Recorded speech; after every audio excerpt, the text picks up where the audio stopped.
Assalamu alaikum, everyone. How are you all doing? If you're doing well, say Alhamdulillah.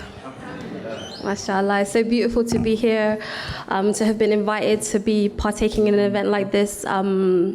I'm so grateful that you've all taken your Friday evening to come and spend time in a gathering so gracious and so illuminous as this. So may Allah accept our presence here, and may Allah accept our presence coming together for the sake of Sayyidina Muhammad sallallahu alaihi wasallam, and for the sake of love as well. And may our love be a means of nearness to Allah subhanahu wa ta'ala and to his beloved, the Prophet Muhammad sallallahu alaihi wasallam.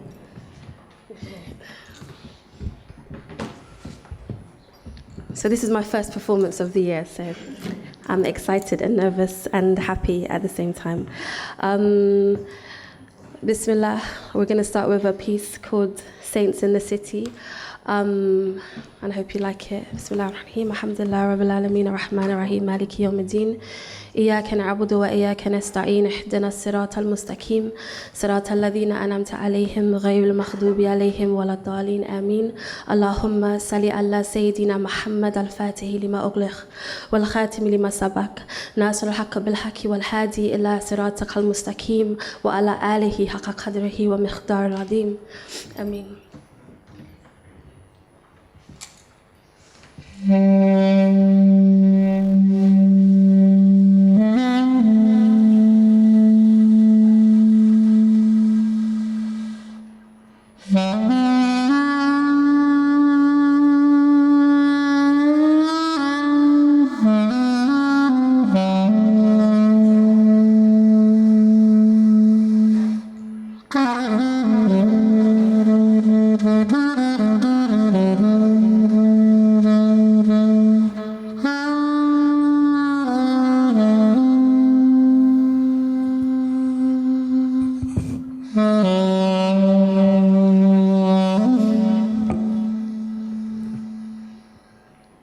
This is not a poem, more of a dedication to the patient, ones who seek God's face in the city, those who wait to catch the sunrise, even if only into grey skies, because it reminds them of the majesty of their Lord. Those who seek the sun's decline behind graffiti pattern railway lines, praying for orange and red light to paint blast the sky, because they realize if you look close enough, God always sends us signs. Even when street lamps dull the stars in the sky, they try. Even though high-rise buildings barricade the skyline, they try. See, we are not the ones with desert nights, where the full moon gives enough light to read scriptures by bedsides. We are the ones who can't make it out to Mauritania or Yemen to sit at the feet of the enlightened, who teach the mysteries of Allah with the subtleties of silence, whose very fragrance is guidance for the now guided seeker who now sleeps in sacred villages where London becomes a dirty nightmare they'd rather forget. No street fights, no police sirens, no forced right children, no people trying to earn a living on broken pavements to pay rent. This is for those who seek Mustafa, the chosen one, in the land of the frozen sun, where we need machines that blow heat to help us sleep. But each night here, there are those who dream of the unseen and catch a gleam of his reality, waking up in tower blocks with the unwavering conviction that there is a God. This is for those who seek Allah in the city, looking for light, looking for his light.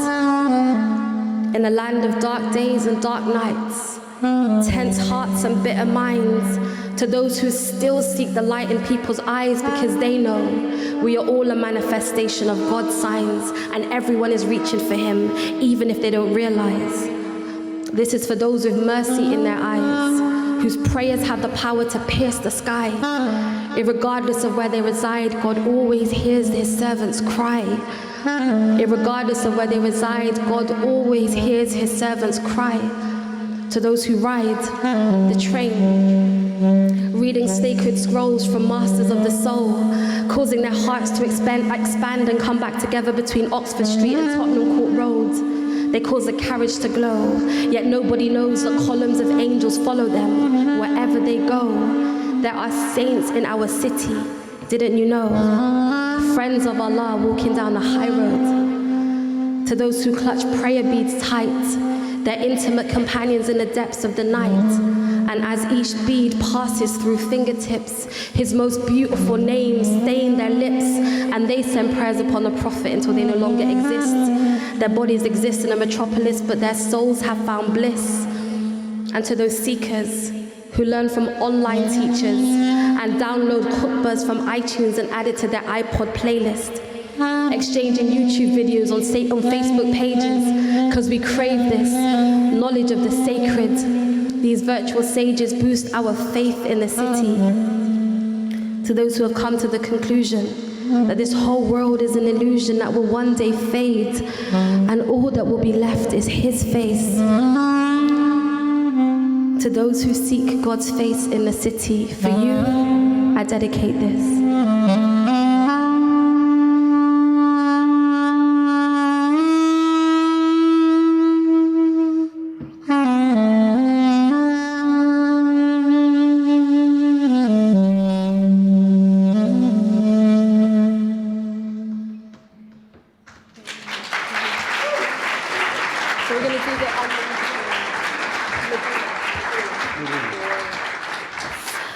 Okay, so the next piece we're going to do is called His Voice Sounds Like Medina. And it was a piece I wrote after speaking to one of my teachers, my sheikh, whilst he was on Umrah in Medina al-Munawwara. And it was the first time I had ever spoken to anyone in Medina. Usually we get calls before people go on Hajj or Umrah saying, please forgive me if I've done anything wrong. But people never really call you when they're there. So I was really... I can't explain the emotion that I felt like speaking to someone so close, speaking to someone who's beloved to me, so close to my beloved Sayyidina Muhammad sallallahu alaihi wasallam. So it was in Ramadan, and after I got off the phone, I couldn't sleep. I was like writing this poem. So when me and Mehmet decided to do this piece together, I said, imagine that there were no Wahhabis in Saudi and you were allowed to play your flute to the Prophet sallallahu alaihi wasallam. What would that sound like? So inshallah, this is going to be what that sounds like.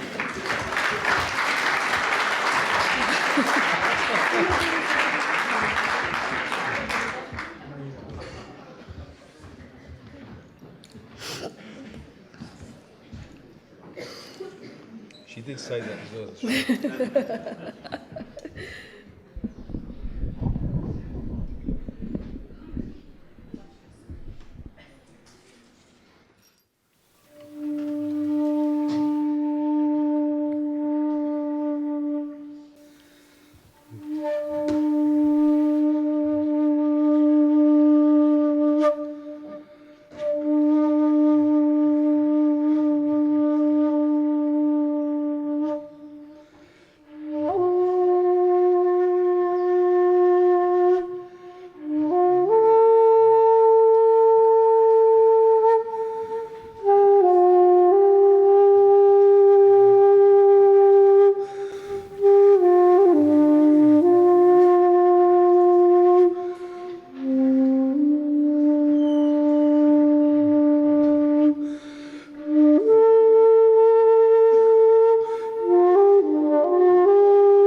His voice sounds like Medina al-Munawwara. Illumination clings to his every word. I can see it with my heart. I can feel it from afar. Last night, my chest was pierced by Muhammadan lights through my Shaykh al-Murabbi, who is in the city of my Nabi, Ya Ahmed, Ya Mahmud. This love is contagious, and how could it not be? He is heartbeats away from Masjid an-Nabawi. A green dome crowns the final home of he who made my Lord known to me. Ya Habibullah, Ya Rasulullah. I close my eyes and I am there, lost in the Prophet's mosque with no desire to be found by anyone other than him. Oh, how I wish I was an Ansari, awaiting the arrival of this noble Hashemi, grazing the edge of the city, gazing into eternity. Oh, how I wish it was me that first saw God's beloved in Abu Bakr as-Siddiq, illuminating the horizon. I wish I had sung with the women, Jita Sharaf Tal Madina, Marhaban Ya Khairada. I can smell the musk from Medina Nabi when he talks to me. I can feel the breeze from Jannat al-Baqi when he prays for me, and in that moment, I am certain I was not in London. In that moment, I was basking in an earthly, heavenly garden, my tears seeping into the carpet, my heart seeking my beloved. His prayers sound different from Medina, as though his vocal cords are encased with even more grace. I imagine even more nur decorates his face, reflecting the secret of the Prophet resting in that place. Nabi ar-Rahmah, Mustafa, Taha. And from this blessed city, he answers a call from me. His poverty-stricken murid, continents away, calling just to say, As-salam alayka ya Shaykhi. How is Medina, ya Sayyidi? I can hear the love in his heart when he tells me how beautiful it is. In this courtyard of his beloved, by Allah, I can feel it. And some of that love has found its way into my broken heart, and his light heals it. The moon is glowing on this Ramadan evening, and some lovers of God are huddled around one telephone, speaking in gentle tones as though we were sitting with him under a lavender sky in Medina, the land that gave solace to the final prophet. Sheikh, please greet the prophet for me, I plead. In your prayers, Ya Sheikh, please remember me. He is my gate and you are my means, and I am in need. He sends a symphony of prayers my way. Every single word touched me like a light ray. May the love of the Prophet fill your heart, he said. Ameen. May the love of Allah fill your heart, he said. Ameen. May you know the secrets of Allah, and may Allah love you. Ameen, ya Sheikh. Ameen. I never knew Medina had a love song that lingers on the voice of its lovers. But last night, I heard it in the voice of my Sheikh, and it serenaded my soul.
Okay, so the next, last piece we're going to do is a piece called The Desert. So I was thinking of it as a journey. So the first one was called Saints in the City. It's about people that are striving for Allah whilst in the city. The next was being on the phone to someone who was in Medina al-Munawwara and experiencing that here. And the next piece is called The Desert. So it's a journey, inshallah, to the desert. How are you guys feeling? How's everyone doing? Alhamdulillah.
My being yearns for the desert, for the stillness, the emptiness, the silence, drowning me out of my mind, drowning inside, softly, slowly, know me, face to face with my naked nothingness.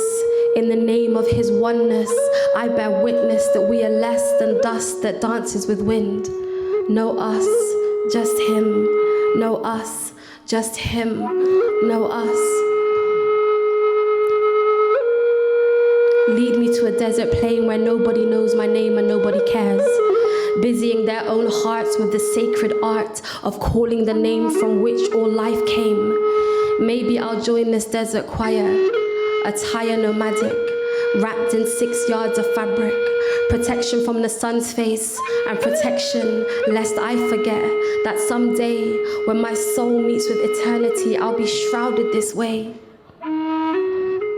Find me in some corner, weeping like a mourner lamenting her lover, emptying my heart into his hand, burying my soul into the sand until there are no bullets left in my chamber, until I have no choice but to surrender. Do with me what you will, Ya Rahman.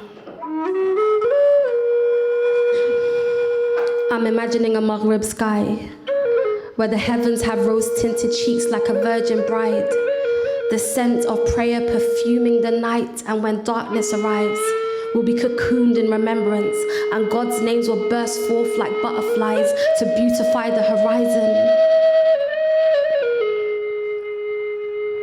I'm daydreaming of the desert story because London's lights are blinding me, and I'm listening out for God's voice, but the city screams so loudly, I can't hear myself.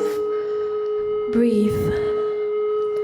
I need some time away from a place where concrete competes with my Lord's artistry. Every part of me is yearning for the landscape that prophets would navigate, cloaked only in God's grace, enchanted only by God's face.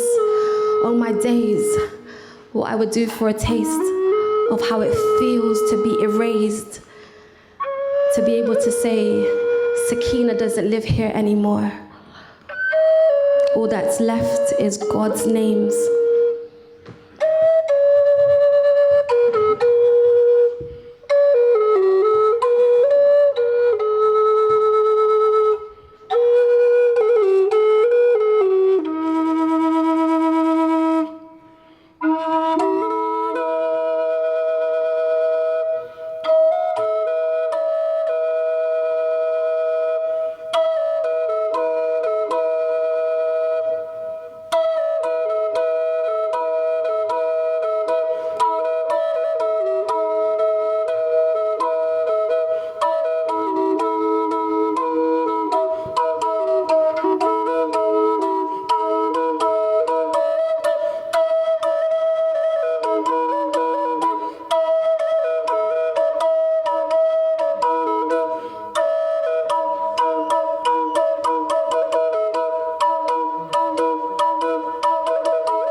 Please give a round of applause to Sufi Mem. Jazakallah khair, thank you so much for having us. Jazakallah khair to Sheikh Bakir for inviting me, and for all of you for being here, to Bilal Hassam and all of the Love Muhammad community for making this happen. It's so important, especially in this time. And I just the last thing I want to say to you is, it's okay to love Muhammad sallallahu alaihi wasallam with your everything, with every part of your heart, with every chamber of your heart. Some people make us feel as though we shouldn't love him that much, or that we love him too much, but I just want to remind you that we should love him like there's no too much for Sayyidina Muhammad sallallahu alaihi wasallam. So let's be of the lovers. Let's take this love out into our communities, and let's just be representatives of the love of Muhammad wherever we go. Sallallahu alaihi wasallam. Amen.